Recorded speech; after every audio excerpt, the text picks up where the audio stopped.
নবীজি বলেন লা ইয়াদখুলুল জান্নাতা, ওই ব্যক্তি জান্নাতে যাইতে পারবে না মান লা ইয়ামানু জারুহু, যার প্রতিবেশী তার নিরাপত্তা পায় না, যার প্রতিবেশী তাকে কষ্ট দেয়। প্রতিবেশীকে কষ্ট যারা দিবে এরা মুসলমান হওয়ার পরেও, নামাজি রসুল্লি হওয়ার পরেও, রোজা রাখার পরেও, হজ করা যাকাত দেওয়ার পরেও যারা প্রতিবেশীকে কষ্ট দিবে, বিশ্ব নবীর হাদিস লা ইয়াদখুলুল জান্নাহ লা ইয়ামিনু জারুহু লা ইয়াকুন বাওয়াইকুহু জারুহু লা ইয়াদখুলুল জান্নাহ, ওই ব্যক্তি জান্নাতে যাবে না, যাবে না, যাবে না, যাবে না যে ব্যক্তি তার প্রতিবেশীকে কষ্ট দেয়। আপনি যদি প্রতিবেশীকে কষ্ট দেন জান্নাতে যাবেন না। আর একটা হাদিসের ভিতরে হযরত আবু বকর রাদিয়াল্লাহু তাআলা বলেন লা ইয়াদখুলুল জান্নাতা জাসাদুন, ওই শরীর নিয়ে জান্নাতের আশা কইরো না, গুদিয়া বিল হারাম, যে শরীরে ঢুকেছে হারাম, কিরাম হারাম ঢুকেছে, ওই শরীর নিয়ে জান্নাতে যাইতে পারবে না।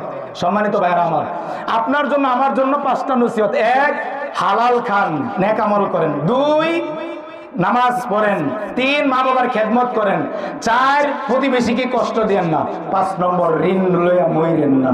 যদি ঋণ লইয়া মারা যান আল্লাহ তাআলা মাফ করবেন না।